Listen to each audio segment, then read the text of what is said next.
আসসালামু আলাইকুম প্রিয় দর্শক, অন্য মঞ্চে আলোচনায় আপনাদের সকলকে আমন্ত্রণ জানাচ্ছি। আজ আড়ালের খেলা এবং আওয়ামী লীগের সুযোগ। বাংলাদেশ নিয়ে আওয়ামী লীগ সরকার পতনের পর রীতিমতো একটা ফুটবল খেলা চলছে। 1.5 বছরের এই শাসন পরবর্তী সময়ে একটি নির্বাচন, বিএনপির ক্ষমতায় আসা।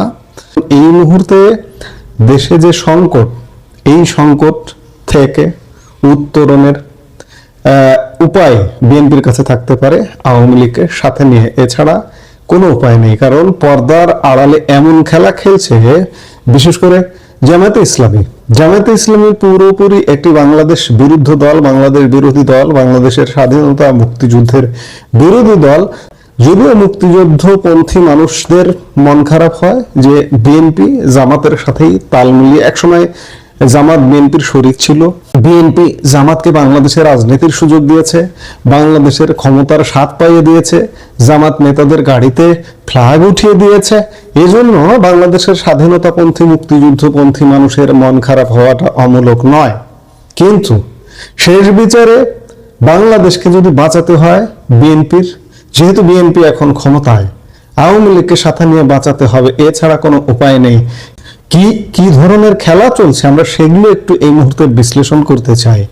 বাংলাদেশের রাজনীতি এখন এমন এক সন্ধিক্ষণে দাঁড়িয়ে, যেখানে প্রতিটি মুহূর্তে নতুন নতুন সমীকরণ জন্ম দেবার সম্ভাবনার এক উর্বর ভূমি তৈরি হয়েছে বাংলাদেশ। পর্দার আড়ালে কি এমন খেলা চলছে যা আগামী কয়েক মাসের মধ্যেই বদলে দিতে পারে দেশের মানচিত্র? আজ আমরা এমন কিছু চাঞ্চল্যকর পরিস্থিতি নিয়ে বা সিনারিও নিয়ে বিশ্লেষণ করব, যা হয়তো সাধারণ মানুষের কল্পনারও বাইরে। আপনারা জানেন যে এই মুহূর্তে জামাতের কাছে, এনসিপির কাছে, এমনকি আওয়ামী লীগের লোকজনও এই মুহূর্তে যখন মহামান্য রাষ্ট্রপতি কোনো ভাষণে বিএনপির প্রশংসা করেন, প্রেসিডেন্ট জিয়াউর রহমানের প্রশংসা করেন, খালেদা জিয়ার প্রশংসা করেন, তখন আওয়ামী লীগ নামধারী কিছু লোকজন রাষ্ট্রপতির পদত্যাগ চান। আর জামাত এনসিপি তো চায় প্রতিনিয়ত। জামাত এনসিপির সমর্থনে কখনো কখনো আওয়ামী লীগের লোকজনেরও কথা বলা দেখি। কিন্তু এটা যে কত বড় বিপদ হতে পারে, আত্মঘাতী বিপদ, এটি আওয়ামী লীগের লোকজন কল্পনাও করতে পারে না। রাষ্ট্রপতির পদত্যাগ, সাংবিধানিক কু এবং জামাতে ইসলামের ক্ষমতায় আসার সম্ভাবনা, এই সব কিছুর মাঝে আওয়ামী লীগের টিকে থাকার শেষ সুযোগটি কোথায়, আমরা সেটি খুঁজব। আমাদের প্রথম আলোচনার বিষয় রাষ্ট্রপতি শাহাবুদ্দিনের পদত্যাগ এবং ডক্টর ইউনূসের ভূমিকা। একটি জোরালো সম্ভাবনা নিয়ে রাজনৈতিক মহলে আলোচনা চলছে। রাষ্ট্রপতির পদত্যাগ একটা অমীমাংসিত বিষয় এই মুহূর্তে, কারণ দ্বিধাদ্বন্দ্ব যে রাষ্ট্রপতি থাকছেন নাকি থাকছেন না, রাষ্ট্রপতি পদত্যাগ করছেন নাকি পদত্যাগ করছেন না। ইতিমধ্যে সরকারের 3 মাস হয়ে গেছে, কিন্তু সরকারের পক্ষ থেকে এ ধরনের কোনো আলাপ এখনো পর্যন্ত নেই। কিন্তু জামাতে আছে, এনসিপিতে আছে। কেন তারা রাষ্ট্রপতির পদত্যাগে এত জোর দেন? কেন পদত্যাগ চান? কেন? এর নেপথ্যে কারণ কি? যদি কোনো কারণে রাষ্ট্রপতি শাহাবুদ্দিন পদত্যাগ করেন এবং ডক্টর ইউনূস রাষ্ট্রপতির দায়িত্ব গ্রহণ করেন, তাহলে শেষ। ডক্টর ইউনূস রাষ্ট্রপতির দায়িত্ব গ্রহণ করেন এই কথাটা বলছে, কিন্তু কখনো কখনো মনে হয় যে ডক্টর ইউনূসের বিকল্প, আমি ডিপ স্টেটের কথা বলি, ডক্টর ইউনূসের বিকল্প অন্য কেউ, অন্য কোনো মুখও যদি রাষ্ট্রপতির পদে আসীন হন, তাহলেও কিন্তু আপনি বিপদ থেকে রক্ষা পাবেন না। ডক্টর ইউনূস ইতিমধ্যে বাংলাদেশে বিতর্কিত হয়ে গেছে, বাংলাদেশের সব মানুষের মনে। ডিপ স্টেট হয়তো ভাবতে পারে যে ডক্টর ইউনূস যেহেতু বিতর্কিত হয়ে গেছে, তার বিকল্প অন্য কোনো মুখকে আমরা রাষ্ট্রপতি বানিয়ে অন্ততপক্ষে বাংলাদেশের মানুষকে বুঝ দেই যে না, এই লোকটা, আমরা ইউনূসকে ফেলে দিয়েছি। আবার ইউনূসও হতে পারেন, অস্বাভাবিক কিছু না। যেটি হোক না কেন, আজকের রাষ্ট্রপতি চেঞ্জ মানে বাংলাদেশের জন্য এক মহা বিপদ, ভয়ঙ্কর বিপদ, 10 নম্বর মহা বিপদ সংকেত যে আছে, এতে কোনো সন্দেহ নাই। এবং রাষ্ট্রপতি যে বা যিনি আসবেন না কেন, সেখানে একটি সাংবিধানিক কু বা সাংবিধানিক অভ্যুত্থানের আশঙ্কা উড়িয়ে দেওয়া যায় না।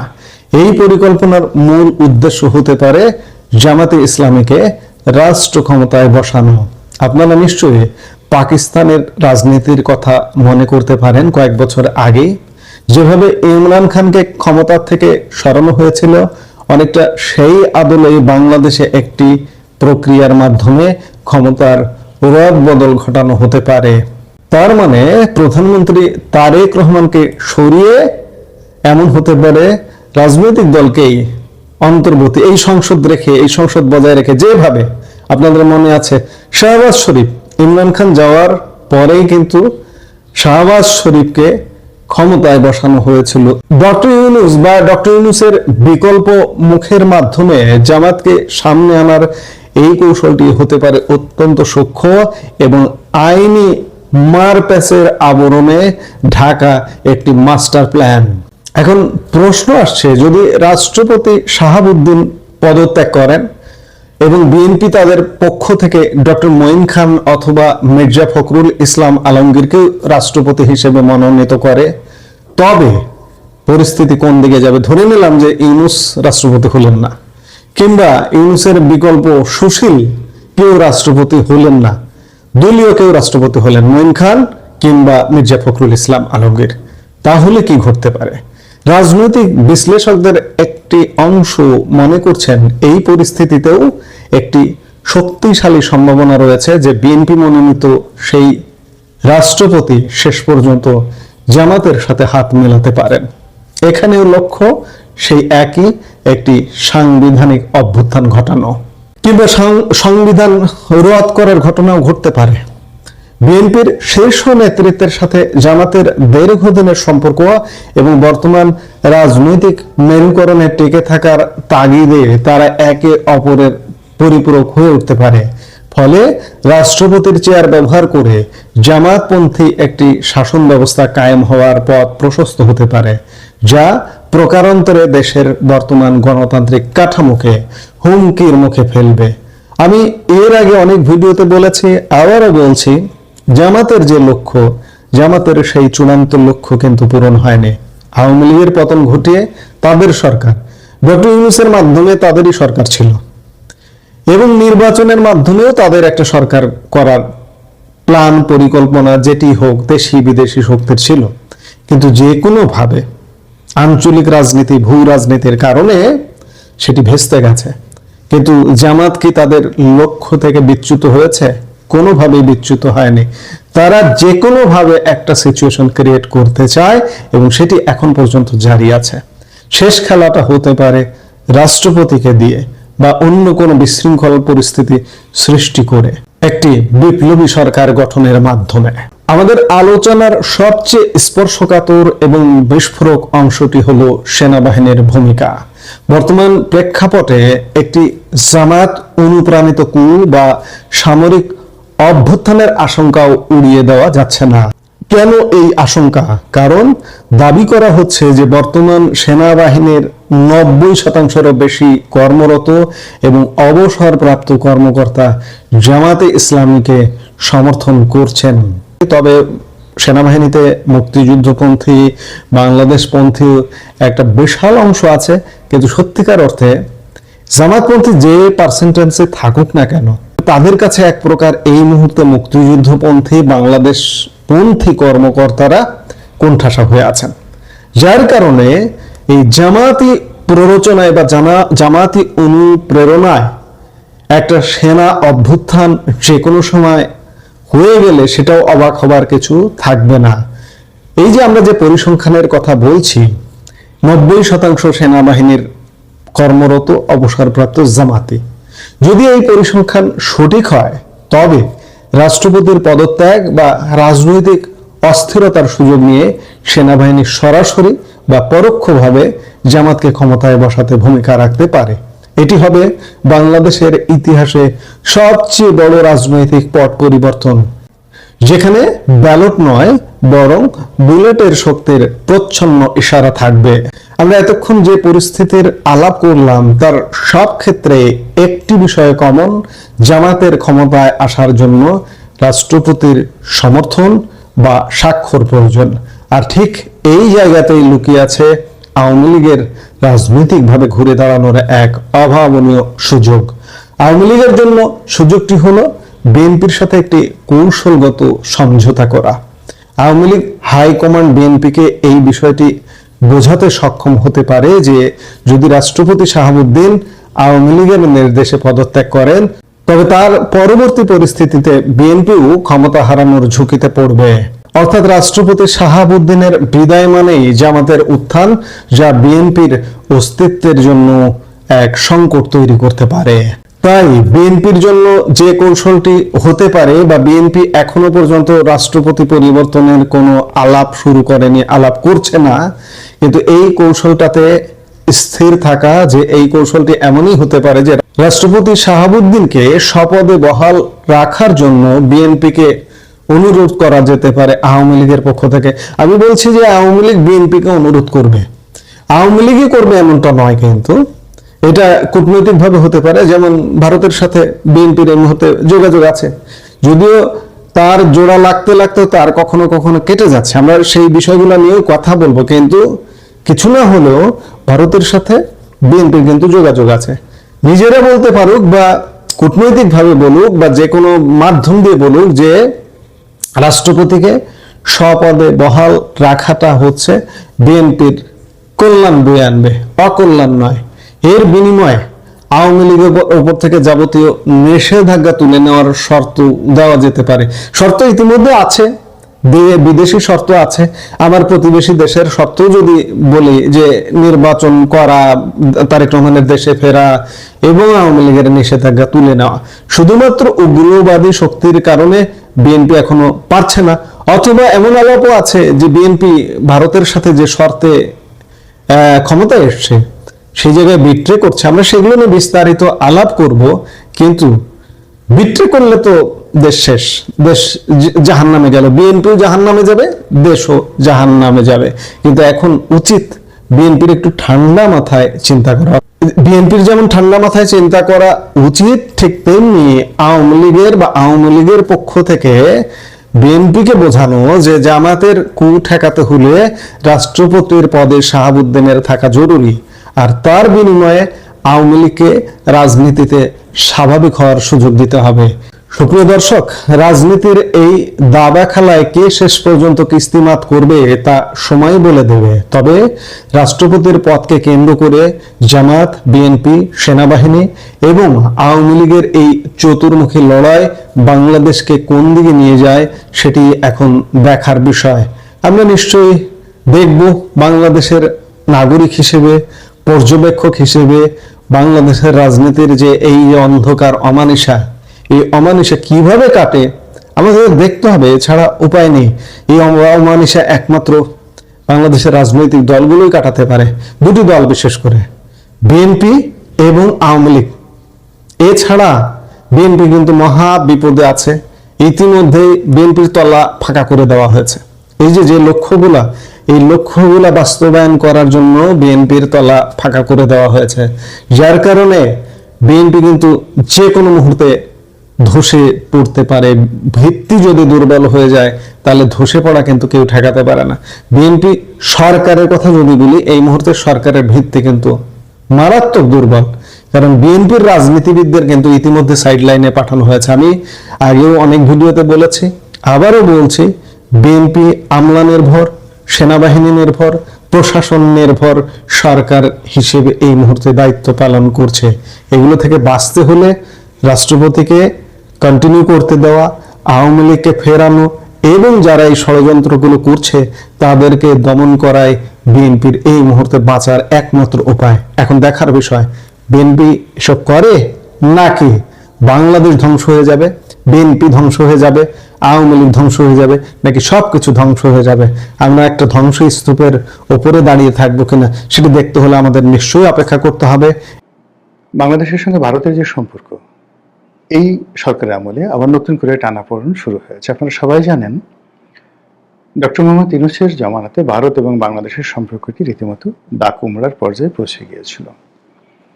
সেই সম্পর্কের ভিত্তিতে আমাদের ব্যবসা বাণিজ্য, আমাদের পর্যটন, আমাদের চিকিৎসা ভিসা থেকে শুরু করে ভারতের সঙ্গে যে সকল চলমান বিষয় গত 17 বছরে রীতিমতো প্রাতিষ্ঠানিক রূপ লাভ করেছিল, তা রীতিমতো বন্ধ হয়ে গিয়েছে এবং এখনো পর্যন্ত সীমিত আকারে খুব অল্প পর্যায়ে সেগুলো চালু আছে। যেমন ধরুন, আমরা ভারতের বড় বড় যে বন্দরগুলো, যেগুলো আমাদের প্রয়োজন, সেগুলোকে আমরা ট্রানজিট হিসেবে ব্যবহার করতে পারতাম এবং বছরে না হলো $1.5 বিলিয়ন অথবা $1 billion, not less than $1.5 billion আমরা বাণিজ্যিক সুবিধা পেতাম। আমাদের দেশ থেকে আমরা যখন এক্সপোর্ট করতে গিয়ে এখানে আমাদের ঢাকা বিমানবন্দর বা আমাদের চট্টগ্রাম বন্দর থেকে যে সকল এয়ারে অথবা সিতে যে সকল শিপমেন্ট ইউরোপে যায়, আমেরিকাতে যায়, আমরা অনেক সময় দেখা যাচ্ছে যে তাড়াহুড়োর কারণে বা অন্য বিভিন্ন কারণে আমরা সেই শিডিউলগুলো রক্ষা করতে পারিনি। জাস্ট উদাহরণ, যদি চট্টগ্রাম বন্দর থেকে একটি কন্টেনার বা একটা জাহাজ আমরা ইস্ট কোস্টে পাঠাতে চাই আমেরিকাতে, তো সেক্ষেত্রে কাট আপ টাইম ধরুন 30 দিন। এখন আমাদের গার্মেন্টস মালিকরা দেখা গেল যে এই কাট আপ টাইমের মধ্যে তারা তাদের হাতের সময় আছে 15 দিনের, কারণ হলো প্রোডাকশনে তাদের দেরি হয়েছে। এখন 15 দিনের মধ্যে সে কোনো যাকে বলা হয় সিতে এই মাল পাঠাতে পারছে না, মানে সমুদ্রপথে মাল পাঠাতে পারছে না, তাকে এয়ারে পাঠাতে হবে। তো এয়ারে যদি পাঠাতে হয় তাহলে সিতে যদি মালের ভাড়া হয় $1000, ইয়ারে এটির ভাড়া হয়ে যাবে $10,000, জাস্ট 10 টাইমস। তখন সে কাজ করে কি, বাংলাদেশ থেকে এই মালটি সমুদ্রপথে বাই ট্রাকে অথবা বাই এয়ারে সে কলকাতাতে, নাভাশিভাতে, মুম্বাইতে, অন্য যে কোনো একটা সমুদ্র অথবা বিমানবন্দরে সে পাঠিয়ে দেয়। তারপরে সে এটাকে ওই কাঙ্ক্ষিত গন্তব্যে ইউরোপে বা আমেরিকাতে পাঠায় দেয়। এতে করে তার যে টাকা সেভ হয়, আমাদের যে লাভ হয়, আমরা হিসাব করে দেখেছি বছরে $1.5 বিলিয়ন অর্থাৎ প্রায় 16 থেকে 17,000 কোটি টাকা বাংলাদেশের লাভ হয়। এটা এক্সপোর্ট এবং ইম্পোর্ট দুটো মিলিয়ে। একইভাবে আবার আমরা যে মালগুলো চায়না, মানে বিশেষ করে ইউরোপ থেকে আনি, আমেরিকা থেকে আনি, ইভেন মিডল ইস্ট থেকে আনি, তো মিডল ইস্ট থেকে যে মালগুলো আনি সেগুলোর যে জাহাজের ফ্রিকোয়েন্সি চট্টগ্রাম বন্দরের সাথে, সেই বন্দরের সাথে ফ্রিকোয়েন্সিটা আমাদের মেলে না। এই জাহাজগুলো মধ্যপ্রাচ্য থেকে কখনো শ্রীলঙ্কা হয়ে আসে, কখনো কলম্বো হয়ে আসে, ইভেন সাংহাই থেকে যে মালগুলো আসে সেইগুলো এই ট্রানজিট হয়ে আসার কারণে ক্ষেত্র বিশেষে 1.5 মাস সময় লাগে। এজন্য ভাড়া কম পাওয়ার জন্য অনেক ক্ষেত্রে আমরা করি কি, ফ্রিকোয়েন্সি সাংহাই থেকে দেখা গেল কলকাতাতে হলদিয়া পোর্টে, সাংহাই থেকে মুম্বাই পোর্টে যে শিপমেন্টগুলো আসে সেখান থেকে আমরা আবার বাংলাদেশে নিয়ে আসি ফ্রিকুয়েন্টলি। এভাবে আমরা গত 10-15 বছর ধরে ভারতের এই সুযোগগুলো পাচ্ছিলাম। বিনিময়ে ভারত আমাদের কাছ থেকে কি পাচ্ছিল সেটা আপনারা জানেন ভালো। এখানে মূল ব্যাপার হলো যে আমরা তাদেরকে সব ট্রানজিট দিয়ে রেখেছিলাম, কিন্তু আমাদের দেশের সঙ্গে ভারতের যে ব্যবসায়িক সুযোগ সুবিধা, সেখানে চট্টগ্রাম বন্দর বা মংলা বন্দর ব্যবহার করে তাদের 7 সিস্টারে তারা যে লজিস্টিক সাপোর্ট দেওয়ার কথা চিন্তা করছিল, সেটা আসলে ভারতের জন্য কখনোই ভায়াবল হয়নি। টিল না, হয়তো ভবিষ্যতে হতো। অথবা আমরা যে ভৈরব যে বন্দর, আশুগঞ্জ ভৈরব যে বন্দর, নদী বন্দর, এটাকে ভারত ব্যবহার করে এখান থেকে কার্গোতে তারা কলকাতা থেকে মাল পাঠাতো। এই মালগুলো আবার বাই রোডে সেই কুমিল্লা হয়ে তারপরে সেটা সেই সীমান্তে যাকে বলা হয় আগরতলা চলে যেত। তো এটা ওদের ছিল, কিন্তু এটাও যে খুব বেশি ভায়াবল হয়েছে, নট লাইক দ্যাট। এর বাইরে বাংলাদেশ থেকে বাসে করে কলকাতাতে যাওয়া যেত, কলকাতা থেকে বাসে, এটা রেসিপ্রোকাল ছিল, আমাদেরও লাভ হতো, ওদেরও লাভ হতো। আবার বাংলাদেশ থেকে ট্রেনে করে সেই কলকাতাতে যাওয়া হতো, না মানে লঞ্চে করে, আবার কলকাতা থেকে লঞ্চে বা স্টিমারে করে ঢাকা আসা যেত। এই কাজগুলো শুরু হয়েছিল, কিন্তু এগুলো ব্যাপকভাবে চালু হয়নি এবং এই বিষয়গুলো ছিল আসলে রেসিপ্রোকাল। কিন্তু ভারতের সাথে আমাদের দ্বিপাক্ষিক যে সম্পর্ক, সেই সম্পর্কের ক্ষেত্রে 1 নম্বর হলো যে আমাদের ছিটমহল যে সমস্যাগুলো ছিল সেই সমস্যা শূন্য।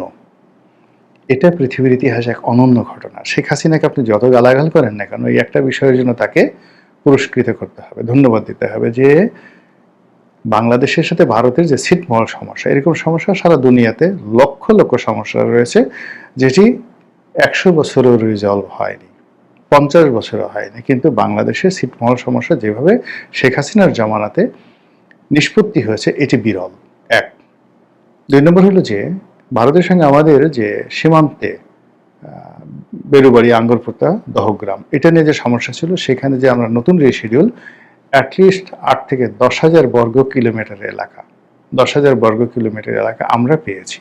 ভারতের কাছ থেকে চিন্তা করতে পারেন 10,000 বর্গ কিলোমিটার এলাকা, কম বেশি হতে পারে, জাস্ট আমি একটা বললাম, ধরুন 1,000 বর্গ কিলোমিটার এলাকা, ধরুন 1 বর্গ কিলোমিটার এলাকা আমরা এটা ভারত থেকে পেয়েছি। আচ্ছা, এরপরে ভারতের সঙ্গে মায়ানমারের সঙ্গে আমাদের যে সমুদ্র বিরোধ ছিল, সেই বিরোধও শেখ হাসিনার জামানাতে একটা নির্ধারণভাবে আমরা একটা ভালো ফলাফল পেয়েছি, চমৎকার একটি ফলাফল পেয়েছি। এখনো কিছু আনসেটেল বিষয় আছে, তো এই বিষয়গুলো নিয়ে ভারতের সাথে রেল ট্রানজিট, অন্যান্য যে বিষয়গুলো ছিল সেইগুলো ডক্টর মোহাম্মদ ইউনূসের জমানাতে এসে একেবারে সব মুখ থুবড়ে পড়ে। কেবলমাত্র আমাদের নিত্য প্রয়োজনীয় দ্রব্যের আমদানি রপ্তানিতে ধস নেমেছে। বাংলাদেশ থেকে ভারতে যে আমরা রপ্তানি করতাম বিনা শুল্কে, একেবারে সম্পূর্ণ বিনা শুল্কে, সেটা বন্ধ হয়ে গেছে। আর ভারত থেকে আমরা যে সকল পণ্য আনতাম সেই সকল পণ্য আমরা আনছি, বিকজ ওইগুলো ছাড়া আমাদেরও চলবে না আর ভারতেরও চলবে না। তো এই জায়গাগুলোতে আমাদের কস্টিং অনেক বেড়ে গেছে এবং ভারতের এই বেপরোয়া এক্সপোর্টের কারণে আমাদের যে স্পিনিং মিলগুলো এগুলো সব নষ্ট হয়ে গেছে। এত কিছুর পরেও ভারতের সাথে আমাদের যে সম্পর্কটি, সেই সম্পর্কটি বর্তমান সরকারের ছিল টপ প্রায়োরিটি। এর কারণ হলো যে আমাদের ব্যবসা বাণিজ্য, শিল্প, সাহিত্য, সংস্কৃতি, মন মানসিকতা, এমনকি বিনোদন, এগুলোর সঙ্গে ভারতের যে একটা ওতপ্রোত সম্পর্ক রয়েছে। আমাদের বাংলাদেশের ভিক্ষুকরা ভারতে যায় ভিক্ষা করতে, সারাদিন ভিক্ষা করে চলে আসে। ভারতের ভিক্ষুকরা বাংলাদেশে আসে ভিক্ষা করতে এবং সীমান্তে তারা ভিক্ষা টিক্ষা করে চলে যায়। সীমান্তে বিভিন্ন জায়গাতে অন্ততপক্ষে 10 লাখ লোক রয়েছে যাদের এই সীমান্ত বাণিজ্যের উপর নির্ভর করে। বাংলাদেশের কাঁচামরিচ ভারতে পাঠাবে, ভারতের ডিম বাংলাদেশে আনবে এবং ডেইলি এই কাজ করে এক একজনের 500, 1,000, 2,000, 5,000 টাকা লাভ হচ্ছে। এগুলো নিয়ে সিন্ডিকেট আছে, বড় বড় চোরা কারবারি গ্রুপ আছে। সীমান্তে 10 লক্ষ লোক মোটামুটি এই শেখ হাসিনার পতনের পরে রীতিমতো মানে না খেয়ে মরার মতো অবস্থা তৈরি হয়েছে। তো সব মিলিয়ে একটা ব্যালেন্স তৈরি করার জন্য ভারতের সাথে যে সম্পর্ক, এটি এই সরকারের একটা প্রায়োরিটি সম্পর্ক ছিল, কিন্তু এটি হয়নি। এটি বরং এখন বুমেরাং হয়ে গেছে। যে দৃশ্য আমরা দেখছি বা যে সকল কথাবার্তা শুনছি, তাতে করে মনে হচ্ছে যে খুব দ্রুত এবং সহসা ভারতের সাথে সম্পর্ক স্বাভাবিক হবে না। এখন এই সম্পর্কটা কি কারণে হলো? তারেক রহমান সাহেবের সঙ্গে তো ভারতের সম্পর্ক স্বাভাবিক হবে, ভালো হবে এবং এইভাবে একটা চুক্তি, এইভাবে একটা কথাবার্তা বলেই তো সেখান থেকে আনা হয়েছিল। এরকম তো বাজারে প্রচলিত আছে, সত্য মিথ্যা বিএনপি ভালো বলতে পারবে। তো সেক্ষেত্রে কেন এরকম হলো, এটা প্রশ্ন। অনেকে বলার চেষ্টা করছে যে বিএনপি ক্ষমতা লাভ করার সাথে সাথে রাজনৈতিক দলকে নিষিদ্ধ করার যে আইনটি পাশ করেছে, যার মাধ্যমে আওয়ামী লীগকে এখন একেবারে পার্লামেন্টে আইন করে রাজনীতি করতে নিষিদ্ধ করা হয়েছে, এটা ভারত ভালোভাবে নেয়নি। মানে শুধু ভারত ভালোভাবে না, এটাকে ভারত মনে করছে তাদের সাথে একটা অপমানজনক একটা অবস্থা। এর কারণ হলো, যদি তারেক রহমান সাহেবের সঙ্গে ভারতের আসলে কোনো কথা হয়ে থাকে, ভারত যদি আসলে তাকে কোনো গ্রিন সিগন্যাল দিয়ে থাকে, তাহলে এখানে তাদের যারা বন্ধু, জাতীয় পার্টি, আওয়ামী লীগ, তাদেরকে পুনর্বাসন করা, তাদেরকে একটা করিডোর দেওয়া, তাদেরকে একটা সুযোগ দেওয়া, এই কাজগুলো বিএনপির কাছে সঙ্গতি করেনি ভারত দাবি করেছিল বা ভারত এই প্রস্তাবগুলো রেখেছিল। যেহেতু সেই জিনিসগুলো করা হয়নি, তো সঙ্গত কারণেই যাকে বলা হয় ভারত রাগ করবে, নিঃসন্দেহে ভারত রাগ করবে এবং বাস্তবে সেই জিনিসটাই ঘটেছে। এবং এখন আমরা যে দৃশ্য দেখতে পাচ্ছি যে সরকার ক্রমশ চীনের দিকে ঝুঁকে যাচ্ছে, সরকার ক্রমশ আমেরিকার দিকে ঝুঁকে যাচ্ছে। এখন আমেরিকা এবং চীন, এই দুটো তো কোনো অবস্থাতেই আপনি একত্রে রাখতে পারবেন না। আপনি আমেরিকাকে যদি আরও 1,000টা প্লেন কিনেন, বাংলাদেশের তেল গ্যাস সব কিছু দিয়ে দেন, কিন্তু যদি আপনি চীনের সাথে বন্ধুত্ব করতে চান, দহরম মহরম করতে চান, এটা আমেরিকা কোনো অবস্থাতেই মেনে নেবে না। তো এই যে কূটনীতির যে একটা ব্যালেন্স, সেই ব্যালেন্সটা যেটা ধরুন জাপান পারে, যেটা ভারত পারে, এমনকি যেটা পাকিস্তান পারে, সেটা আসলে বাংলাদেশের পক্ষে সম্ভব নয়। একদিকে আপনি চীনকে রাখবেন, আর একদিকে ভারত রাখবেন, অন্যদিকে আমেরিকার সঙ্গে সমানে খেলবেন, যেটা শেখ হাসিনা চেষ্টা করেছিলেন, টিকেছিলেন, কিন্তু তিনি শেষ পর্যন্ত সফল হতে পারেননি। তো সেই দিক থেকে যে নতুন সরকার, তাকে যে কোনো একটি রাষ্ট্রের সঙ্গে কৌশলগত সম্পর্ক স্থাপন করতে হবে। It might be USA, it might be China, it might be Delhi. যেভাবে এখন ধরুন সৌদি আরব টিকে আছে, আমেরিকার উপর নির্ভর করে, উত্তর কোরিয়া টিকে আছে চীনের উপর নির্ভর করে, শ্রীলঙ্কা টিকে আছে চীনের উপর নির্ভর করে, মায়ানমারকে তো পৃথিবীর মানচিত্র থেকে মুছে দিত আমেরিকা। তাদের বার্মা অ্যাক্ট অনুযায়ী সর্বোচ্চ দরকার হলে মায়ানমারকে শেষ করে দিত। পৃথিবীতে মানে যে কয়টি রাষ্ট্রকে, অন্য অফ দ্য টপ 5 যে রাষ্ট্রকে তারা শত্রু রাষ্ট্র মনে করে, তার মধ্যে মায়ানমার অন্যতম।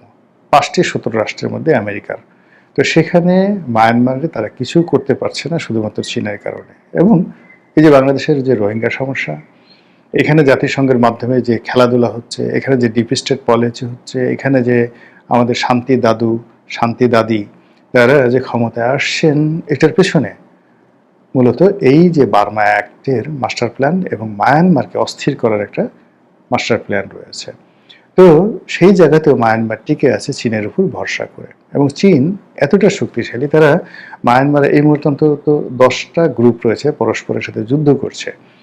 তারপরে এই 10টা গ্রুপের সাথে কিন্তু সে মুরব্বী হিসেবে সম্পর্ক রক্ষা করে চলছে। তো এনিওয়ে, বাংলাদেশে এখন যে অবস্থা হচ্ছে, সেই অবস্থায় বাংলাদেশ হয়তো চীনের দিকে যাবে বা চেষ্টা করছে, বাংলাদেশ হয়তো আমেরিকার সাথে আরো বন্ধুত্ব করার চেষ্টা করছে বা করবে, কিন্তু ভারতের সাথে যে বন্ধুত্বের একটা সূচনা হয়েছিল এই সরকারের, সেটা এই মুহূর্তে যে জটিল পরিস্থিতিতে পড়েছে, সেটা সহসা এই পরিস্থিতির উন্নতি হবে না।